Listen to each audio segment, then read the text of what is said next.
अब आपको तो पता ही है कि होलसम डाइट बहुत जरूरी है। अब खाना खाना तो सबकी पसंद है, पर हम ये भूल जाते हैं कि उसे बनाने में भी तो बहुत एफर्ट लगता है, specially when it comes to picking up the right ingredients. अब आप मुझे ये बताइए कि what is the most important ingredient in cooking. मैं एक हिंट देती हूँ आपको, इसके बिना आप खाना बनाना शुरू ही नहीं कर सकते। वो चीज जो कढ़ाई में सबसे पहले डाली जाती है। सोचिए सोचिए जरा, आप समझ ही चुके होंगे मैं किसकी बात कर रही हूं। सब्जी बनाने के लिए सबसे पहले कढ़ाई में तेल डालें। सबसे पहले क्या? सबसे पहले तेल। किसी भी डिश का फर्स्ट इंग्रेडिएंट है cooking oil. Hi, this is Isha Vashisht and I am a dietitian.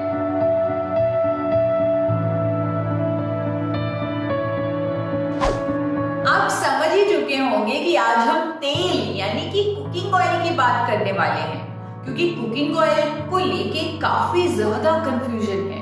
खाने के लिए कौन सा तेल इस्तेमाल करना चाहिए वो हमें मालूम ही नहीं है। दोस्तों, cooking oil is a very important part of our Indian diet, but उसमें मैक्सिमम कंफ्यूजन रहता है। इतना कंफ्यूजन कि कभी कभी लोग ये भी सोचते हैं कि उसे यूज करना भी चाहिए कि नहीं। There are so many stories about picking the right cooking oil. In fact, young people, आजकल के यूथ, वो तो ये सोचते हैं कि कुकिंग ऑयल को इस्तेमाल ही ना करें, खाने को पानी में ही पका लें। उनको लगता है कि तेल खाने से हम मोटे हो जाएंगे, जो कि एक बहुत बड़ा मिथ है। जी हाँ, बहुत बड़ा मिथ। अगर हम तेल खाने से मोटे होते तो आजकल के ट्रेंडिंग वेट लॉस कॉन्सेप्ट्स जैसे कि कीटो डाइट, LCHF डाइट, जिसमें हमें 80% फैट्स खाना होता है, उससे लोग धड़ाधड़ वेट कैसे कम कर पाते? हम मोटे फैट से नहीं दोस्तों, हम मोटे होते हैं एक्सेस कैलोरीज खाने से। और वो कैलोरीज चाहे कार्ब से भी आ सकती हैं, वो कैलोरीज शुगर से आ सकती हैं। जरूरी नहीं कि वो सारी कैलोरीज फैट से ही आए। सो फैट्स का नाम ही फैट्स है, इसका मतलब लोग ये समझ लेते हैं कि फैट्स यानी मोटा होना। बल्कि दोस्तों, आई एम अ डाइटिशियन और मैं आप लोगों को बताना चाहती हूँ कि फैट्स हमारे लिए, हमारी सेहत के लिए एक्सट्रीमली एसेंशियल मैक्रोन्यूट्रिएंट है।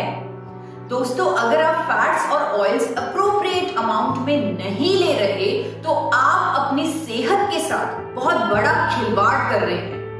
बहुत सारे फैट सॉल्युबल विटामिन जैसे कि vitamin A, vitamin D, vitamin E, vitamin के, ये सारे हमारे शरीर में डिसॉल्व ही नहीं होंगे अगर हमारे अंदर अप्रोप्रिएट फैट्स और ऑयल्स ना हो, because all of this vitamin are fat soluble vitamin. दोस्तों, हमारा दिमाग, हमारा ब्रेन 70% फैट्स का बना हुआ है। अगर हम फैट्स ही नहीं खा रहे, हम अपने दिमाग को भोजन नहीं दे रहे। आप सोचिए, हमारे शरीर में ट्रिलियंस ऑफ सेल्स हैं, ट्रिलियंस ऑफ सेल्स, और हर सेल की स्ट्रक्चरल पार्ट में फैट्स है। और आपको ये भी बताना चाहूंगी, कुछ ऐसे एसेंशियल फैटी एसिड्स जिन्हें हमारी बॉडी खुद नहीं बना सकती, वो भी हमें फैट से ही मिलते हैं, और उनके बिना हमारा शरीर अच्छे से काम भी नहीं कर सकता। हमारे शरीर को एसेंशियल फैटी एसिड्स जैसे कि ओमेगा 3, ओमेगा 6, ओमेगा 9, ये सब बहुत जरूरी तौर पे चाहिए। बहुत ही इंपॉर्टेंट फंक्शंस ये परफॉर्म करते हैं। तो अगर आपको कोई कंफ्यूजन था तेल नहीं खाना चाहिए, तो पहले प्लीज अपनी इस कंफ्यूजन को दूर करिए। अपनी हेल्थ के मद्देनजर आप इस कंफ्यूजन को खत्म कर दीजिए। अब आते हैं दूसरी कंफ्यूजन पर, जो अक्सर लोगों में देखी जाती है, जो मुझे भी बहुत सुनने को मिलती है। शायद आपने व्हाट्सएप पे देखा हो, थैंक्स टू सोशल मीडिया, जिसने ये कंफ्यूजन क्रिएट कर दी है। वो कंफ्यूजन ये है कि रिफाइंड तेल नहीं खाना चाहिए। क्या आपने भी ऐसा कुछ व्हाट्सएप पे देखा है? सोशल मीडिया पे कहीं ना कहीं तो आपने देखा होगा। दोस्तों, ऑयल्स को रिफाइन करना बहुत जरूरी है। क्योंकि अगर हम तेलों को रिफाइन नहीं करेंगे तो हम पेस्टिसाइड्स खा लेंगे, उनके साथ साथ उसमें जुड़ी इम्प्योरिटीज खा लेंगे, जो चीजें हमें नहीं खानी चाहिए, नॉन एडिबल पार्ट खा लेंगे। ये कुछ इसी तरह हुआ जैसे हम गंदा पानी पी रहे हैं। दोस्तों, म्युनिसिपैलिटी का पानी भी तो रिफाइन होकर ही हमारे पास आता है, क्योंकि तभी तो वो पीने के लिए फिट है। It is fit for human consumption. इसी तरह तेलों की रिफाइनिंग करना भी उतना ही जरूरी है। रिफाइनिंग का मतलब है उनको साफ करना और इम्प्योरिटीज को निकालना। रिफाइनिंग से तेल साफ हो जाता है और हमारी सेहत को अनेकों गुण देकर ही जाता है। इसीलिए भारत सरकार ने, FSSAI ने भी तो तेलों की रिफाइनिंग के लिए रूल्स और रेगुलेशंस बनाए हुए हैं और उनके अनुसार ही तेल रिफाइन होकर हम तक पहुंचते हैं और हमारे लिए सेफ होते हैं। सो अब ये भी मत सोचिए कि रिफाइंड तेल नहीं खाना चाहिए। इस कंफ्यूजन को भी दूर कर दीजिए। कंफ्यूजन्स खत्म करने के बाद अब हम अंडरस्टैंड करेंगे कि कुकिंग ऑयल की क्वांटिटी कितनी होनी चाहिए और कौन सा तेल हमें खाना चाहिए। पहले बात करेंगे कितना तेल हमें लेना चाहिए। दोस्तों, आपको बताना चाहती हूँ NIN ICMR द्वारा डाइटरी रेगुलेशंस जो हमारे लिए बनी हुई हैं, जिन्हें मैंने भी अपनी न्यूट्रिशन की पढ़ाई में भी डिटेल में बहुत पढ़ा है। उनके अनुसार even someone who leads a sedentary lifestyle, he also needs 25 grams of visible fat per day।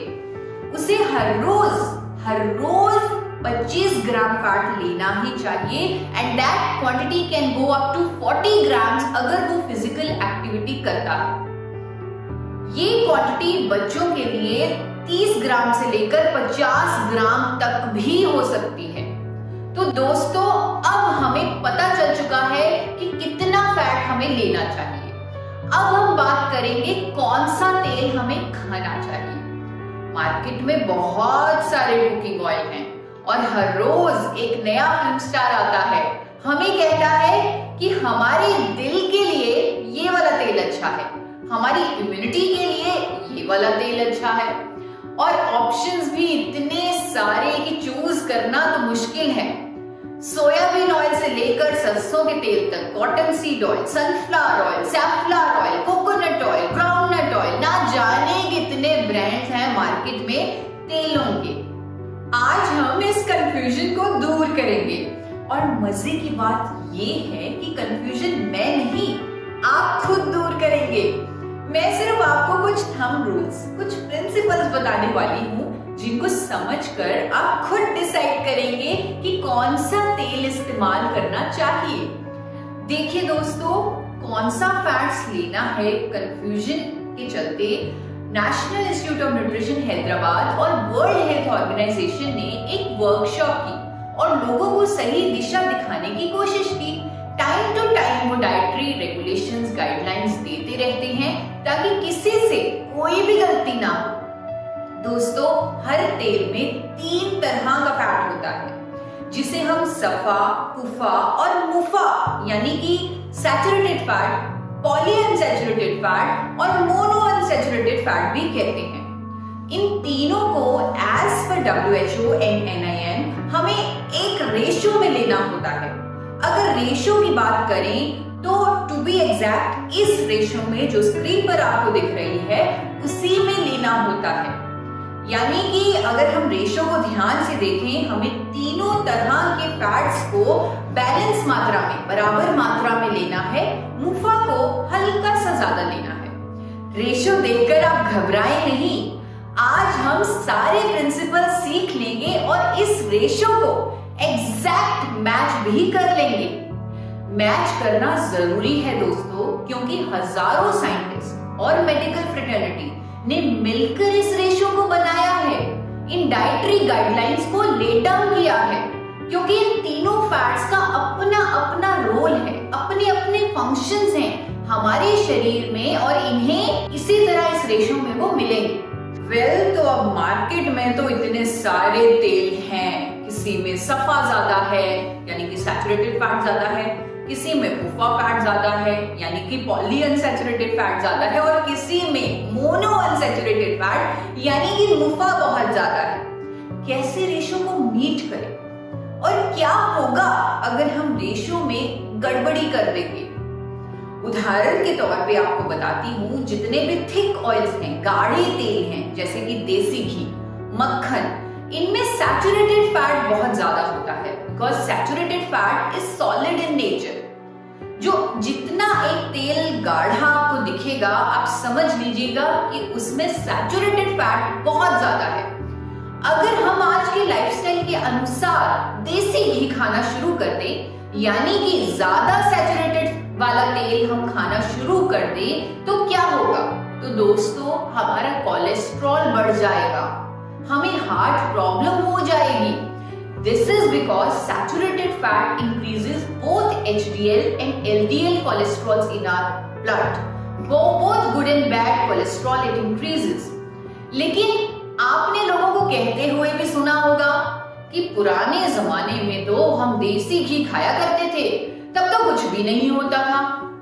लेकिन शायद वो भूल चुके हैं कि पुराने जमाने में फिजिकल एक्टिविटी बहुत होती थी। लोग जहां जाते थे चलकर जाते थे या साइकिल के थ्रू जाते थे, वो बैलगाड़ी चलाते थे या फिर चक्की चलाते थे।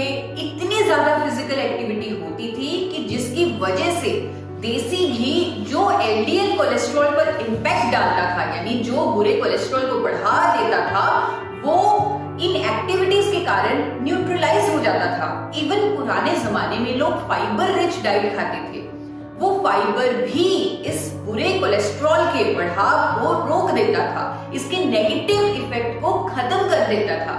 इसीलिए पुराने जमाने में देसी घी दुष्प्रभाव नहीं देता था। पर दोस्तों, आप जानते हैं आजकल की बात अलग है। हम सब सेडेंट्री लाइफस्टाइल के शिकार हैं। इस सब में अगर हम देसी घी खाएंगे तो हम हार्ट डिजीजेस को न्योता दे देंगे। इसीलिए ज्यादा सैचुरेटेड फैट वाले तेल हम नहीं ले सकते।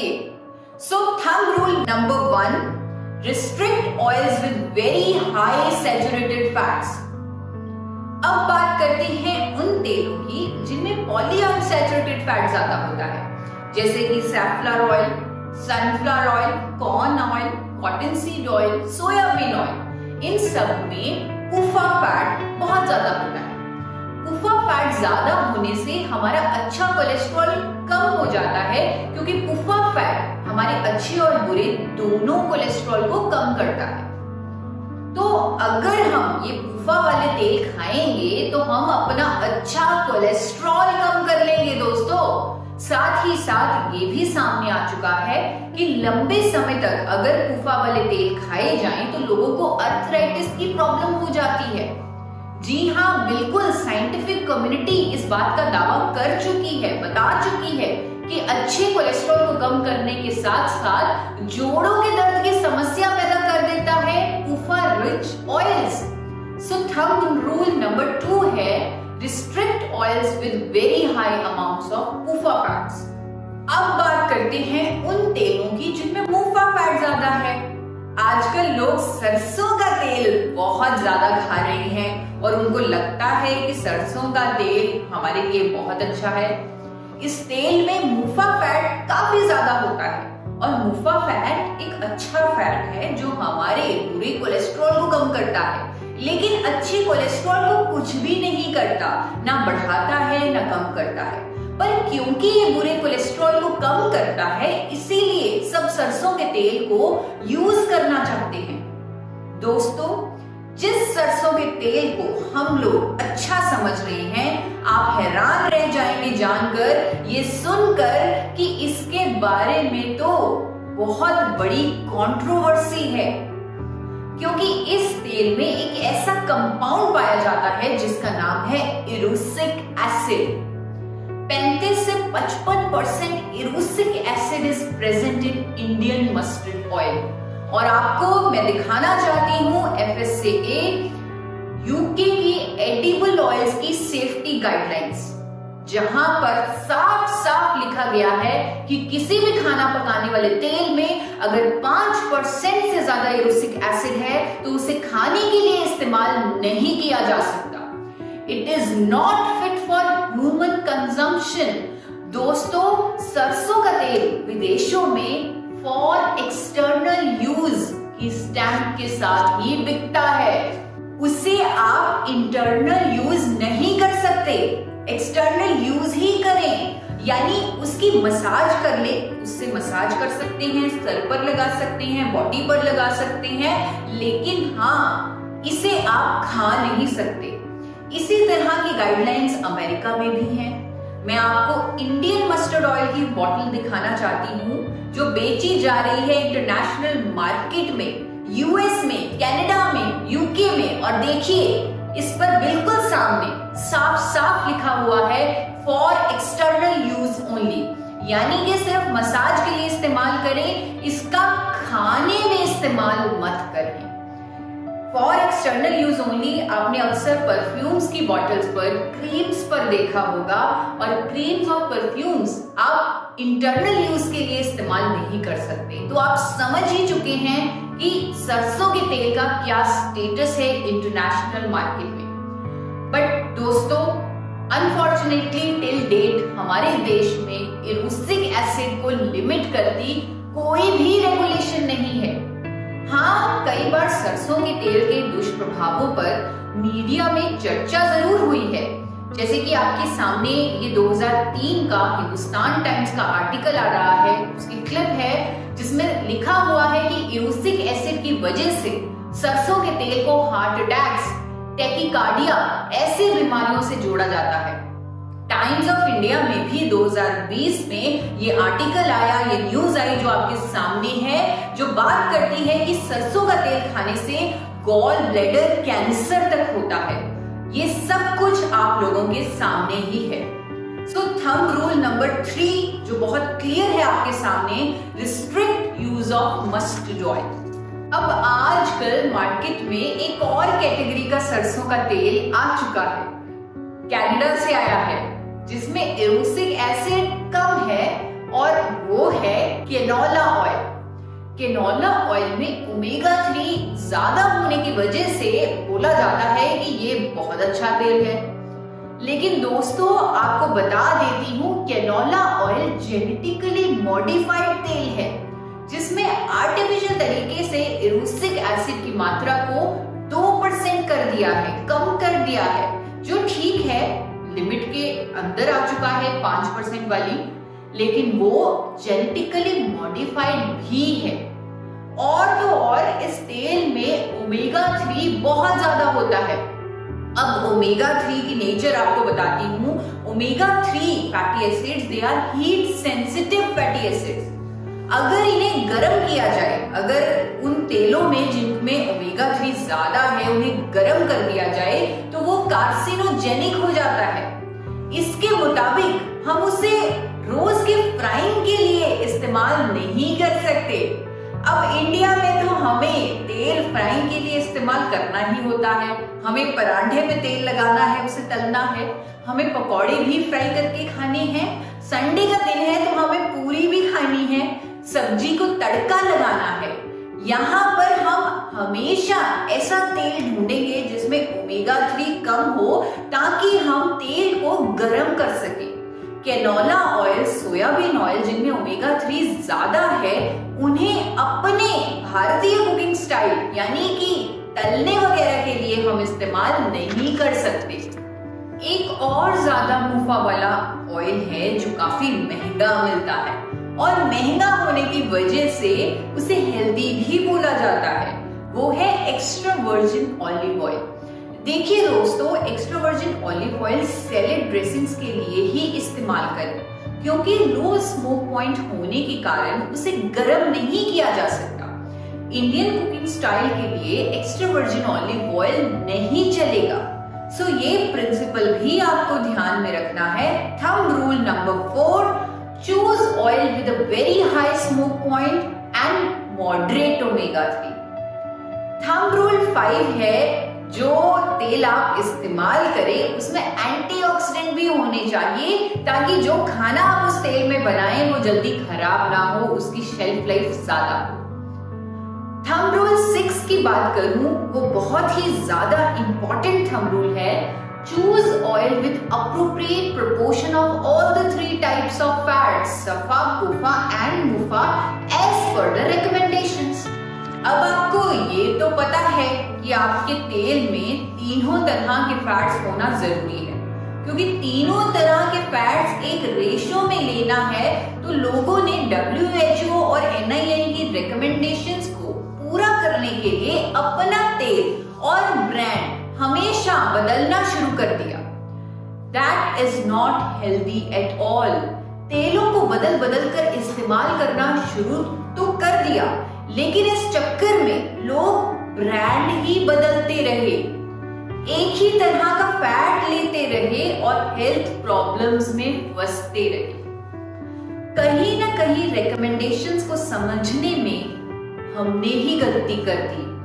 किस तेल में कितना सफा, कितना कुफा, कितना मुफा है, आज हम ये जान चुके हैं। आज हम सब कुछ समझ चुके हैं, लेकिन फिर भी तेल को बदल बदल कर हम रिकमेंडेशंस के अनुसार सफा, कुफा और मुफा नहीं ले सकते। ये पॉसिबल ही नहीं है। तो क्या इसका कोई रेडीमेड सॉल्यूशन नहीं? क्या कोई एक ऐसा तेल नहीं जो रेशो को मीट कर सके और मेरे बताए हुए सारे थंब रूल्स भी पूरे करे? खुशी की बात यह है कि एक रेडीमेड सॉल्यूशन इंडियन मार्केट में मौजूद है।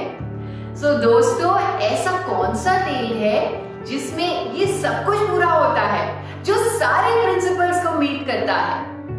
इसका जवाब है rice bran oil. Rice bran oil को भूरे चावल की भूरी परत से तैयार किया जाता है और इंडियन मार्केट में उसे फिजिकल रिफाइनिंग की बेहतरीन टेक्नोलॉजी से तैयार भी किया जाता है।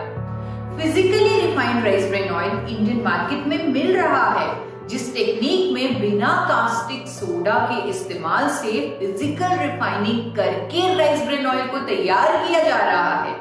सारे थंब रूल्स पूरा करता हुआ राइस ब्रैन ऑयल हमें NIN के रिकमेंडेशंस के अनुसार तीनों तरह के फैट्स को संतुलित मात्रा में भी देगा। सफा, कुफा और मुफा की रेशो राइस ब्रैन ऑयल की रिकमेंडेशन के काफी करीब है, आप देख सकते हैं। और कट टू कट रिकमेंडेशंस को मीट करने के लिए हमें 5 ग्राम लगभग एक छोटा चम्मच हर रोज अलसी के बीज, चिया सीड्स या फिर अखरोट लेने चाहिए, ताकि हमारा ओमेगा 3 भी पूरा रहे, क्योंकि राइस ब्रैन ऑयल में ओमेगा 3 कम होता है। दोस्तों, राइस ब्रैन ऑयल के और भी कई फायदे हैं, जैसे कि इसमें बहुत बड़ी मात्रा में टोकोफेरोल्स, टोकोट्राइनोल्स और ओरिजिनॉल जैसे 3 प्रकार के पावरफुल एंटीऑक्सीडेंट्स होते हैं, जबकि ट्रेडिशनल कुकिंग ऑयल्स में एक ही तरह का एंटीऑक्सीडेंट टोकोफेरोल्स ही पाए जाते हैं। राइस ब्रैन ऑयल के 3 पावरफुल एंटीऑक्सीडेंट हमारी सेहत के लिए बहुत ही अच्छे हैं। एंटीऑक्सीडेंट्स की वजह से शेल्फ लाइफ भी बढ़ जाती है, जो भी खाना हम राइस ब्रैन ऑयल में बनाते हैं उसकी। सभी तेलों के मुकाबले इसका स्मोक पॉइंट भी सबसे ज्यादा है। हमारी इंडियन कुकिंग के लिए ये बिल्कुल सही है, लेकिन हाँ, कुदरती तौर पे जैसे मैंने आपको बताया, इसमें ओमेगा 3 नामात्र होता है, जो कि अच्छा भी है। अगर ज्यादा होता तो हम इसमें फ्राई ना कर पाते, जैसे कि मैंने आपको अभी बताया भी था। ओमेगा 3 अलग से ही लेना पड़ेगा। आप अखरोट, अलसी के बीज, चिया सीड्स ये लेकर अपना ओमेगा 3, या फिर आप सप्लीमेंट भी ले सकते हैं ओमेगा 3 का, ये लेकर अपना ओमेगा 3 पूरा कीजिए। देखिए दोस्तों, physically refined rice bran oil हमारे लिए बेस्ट है। मैंने इस पर खुद काफी रिसर्च भी की है।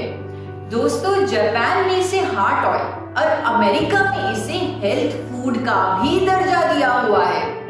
दोस्तों, कहीं ना कहीं मुश्किल ये भी रहती है कि कौन सी कंपनी, कौन से ब्रांड का राइस ब्रैन ऑयल हम इस्तेमाल करें।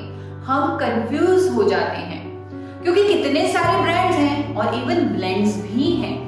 यानी कि किसी तेल में 80% राइस ब्रेन ऑयल है तो किसी में 60% राइस ब्रेन ऑयल है और दूसरा कोई और तेल है। दोस्तों, आज आप राइस ब्रेन ऑयल के फायदे समझ चुके हैं और आप ये जान चुके हैं कि ये इकलौता ऐसा तेल है जो रिकमेंडेशंस के बिल्कुल करीब है। सो आपको चूज करना होगा 100% राइस ब्रेन ऑयल का ब्रांड, ताकि इसे आप बिना बदले एज अ सिंगल ऑयल इस्तेमाल कर सकें और सारी रिकमेंडेशंस को पूरा कर सकें, सारे थंब रूल्स को पूरा कर सकें। हाँ दोस्तों, एक और थंब रूल आपको बताना चाहती हूँ, थंब रूल 7।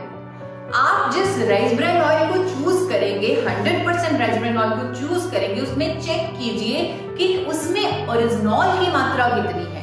हाई ओरिजिनॉल वाला राइस ब्रेन ऑयल ही इस्तेमाल करेंगे। दोस्तों, राइस ब्रेन ऑयल में ओरिजिनॉल की पावर होती है और दोस्तों आपको गामा ओरिजिनॉल के सप्लीमेंट्स के फायदे मालूम भी हैं, जो हर कोई 18 वर्ष से ले सकता है और अपनी हेल्थ लेवल को रेज कर सकता है। लेकिन हम ये भी जानते हैं कि कोलेस्ट्रॉल का जमाव तो बचपन से ही शुरू हो जाता है, तो क्यों ना हम एक ऐसा कुकिंग ऑयल चूज करें जो शुरू से ही हमारे कोलेस्ट्रॉल को मैनेज रखे। लाइक बचपन से ही बच्चों को ओरिजिनॉल की पावर देने का तरीका है हाई ओरिजिनॉल वाला राइस ब्रेन ऑयल। उसी को आप चूज कीजिए, क्योंकि स्टडीज कहती हैं ज्यादा ओरिजिनॉल कंटेंट वाला rice bran oil extra virgin olive oil और इवन ग्राउंडनट ऑयल से भी कई गुना बेहतर तरीके से कोलेस्ट्रॉल को मैनेज करता है। सो ध्यान रहे, हाई ओरिजिनॉल कंटेंट वाला राइस ब्रेन ऑयल ही सही है।